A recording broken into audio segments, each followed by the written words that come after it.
Tak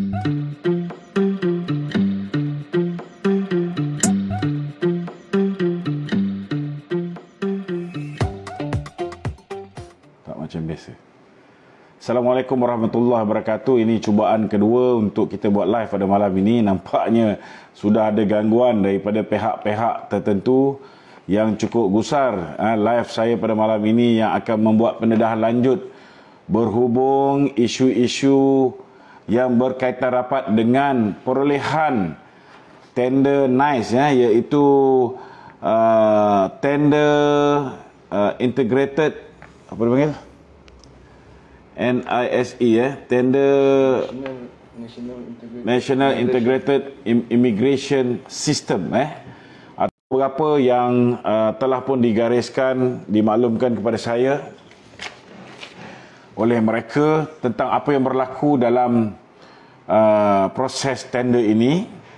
Saya akan sebutkan satu persatu kepada pihak tuan, kepada anda semua, dan selepas itu ada pula yang kacau ni. Okey. Selepas itu kita akan bertanyakan soalan-soalan kepada mereka. Ada yang berada di rumah yang nak tahu tentang apa yang berlaku dalam proses ini juga, bolehlah bertanya kepada saya, dan insya-Allah kita akan sampaikan kepada sahabat-sahabat yang hadir pada hari ini.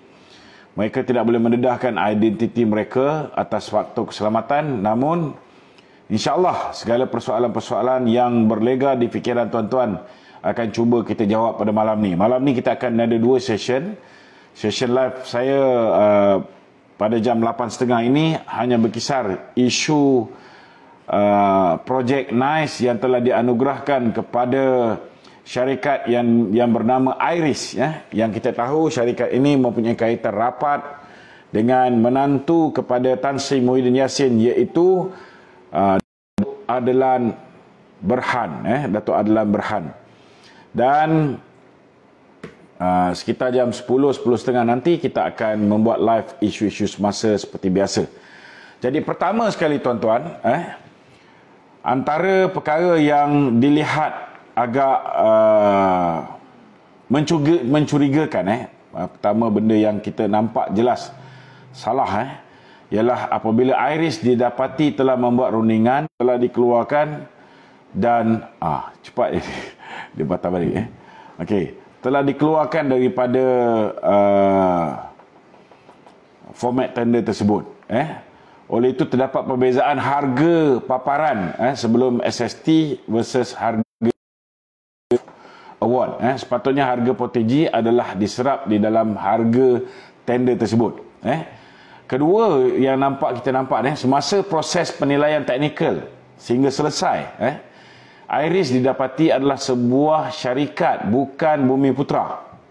Ada tolong tunjukkan yang tadi tu. Maka penilaian telah memberi scoring seumpamanya, namun terdapat pertukaran status kepada. Okey, saya boleh bacakan mereka-mereka yang menjadi board of director.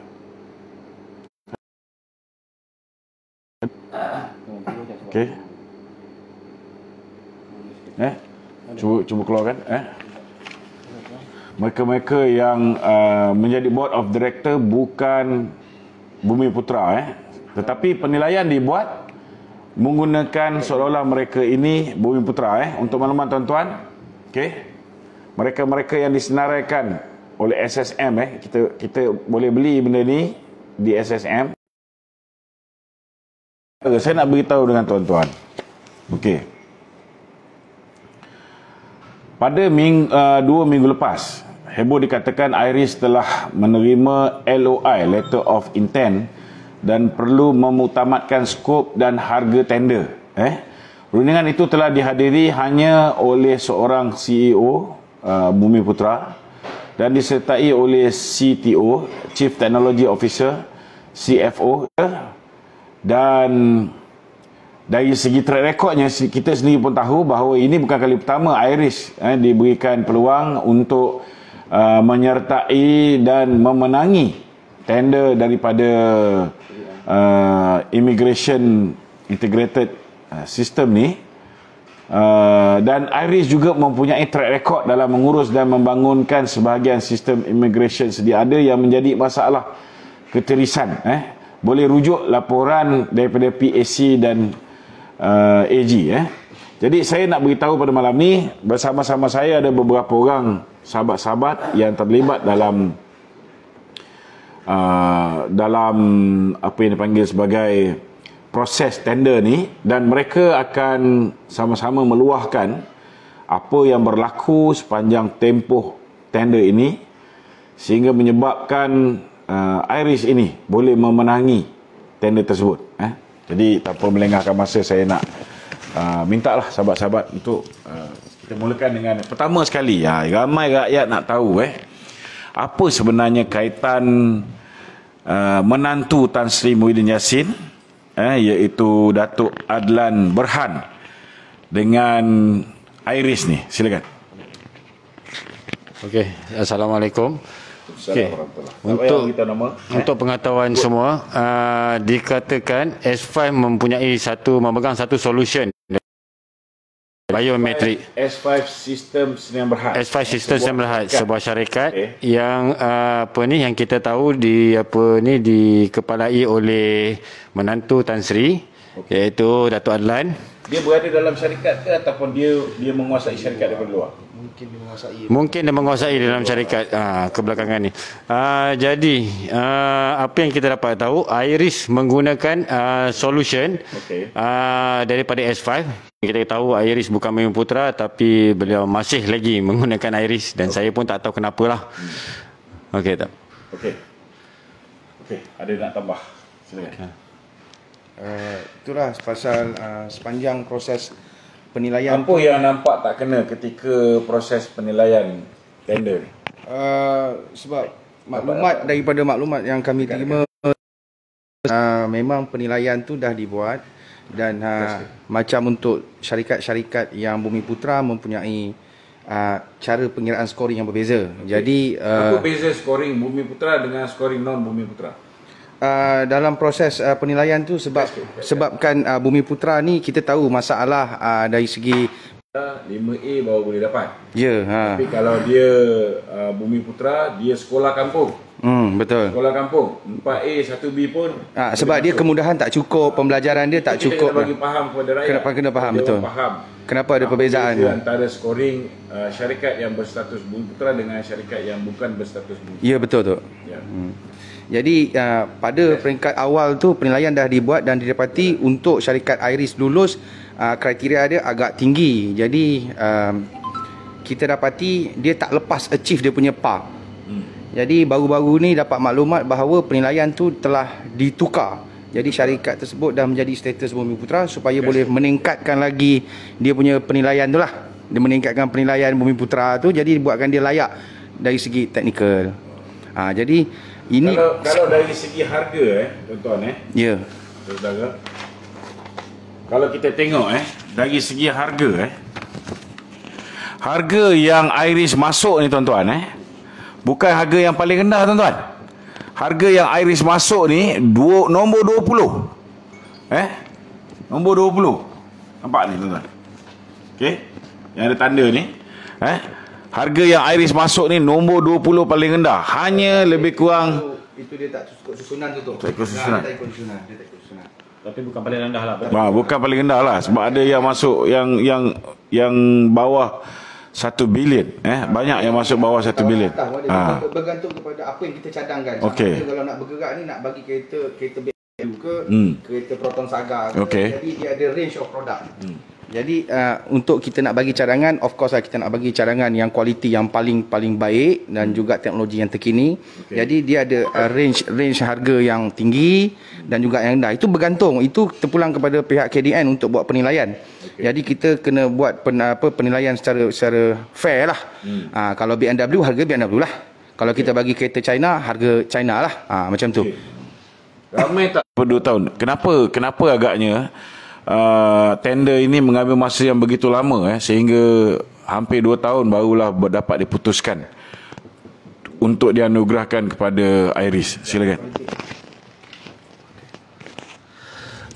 Dari sudut politik, tender tersebut dia memula RFP pada 2018 sampai sekarang yang kita sedia maklum dapat pada IRIS. Tetapi apabila tender berlaku secara tender terbuka, berlaku secara yang kita rasa ada secara direct nego di situ. Tanpa kita sedari, sebab kalau katakan ikut direct nego, sistem direct nego dia akan panggil company yang nak diberi. Tender terbuka bermakna company yang seharusnya layak untuk diberi sepatutnya kena ada panggil untuk season semua pada petender lah, baru diberi secara kalau ikutkan secara telus lah apabila tender terbuka dibuat. Tetapi kalau kita sedia maklum sekarang ni tak ada, secara tender terbuka tu tak jadi pada tender terbuka, dia jadi macam direct nego. Boleh tak terangkan kepada saya sebab sistem IRIS ni pernah ada masalah satu ketika dahulu yang menyebabkan ramai orang terkandas di airport. Ingat lagi tak apa yang berlaku tu? Secara menyeluruh tu. Secara menyeluruh kan. Okey. Banyak yang menyumbang ke arah tu. Banyak yang menyumbang ke arah tu. Okey. Persoalan dia, IRIS ni dia ada IRIS International Kenapa? Ada highlight depan. Cuba tengok. Okey. Jangan risau orang kita. Okey.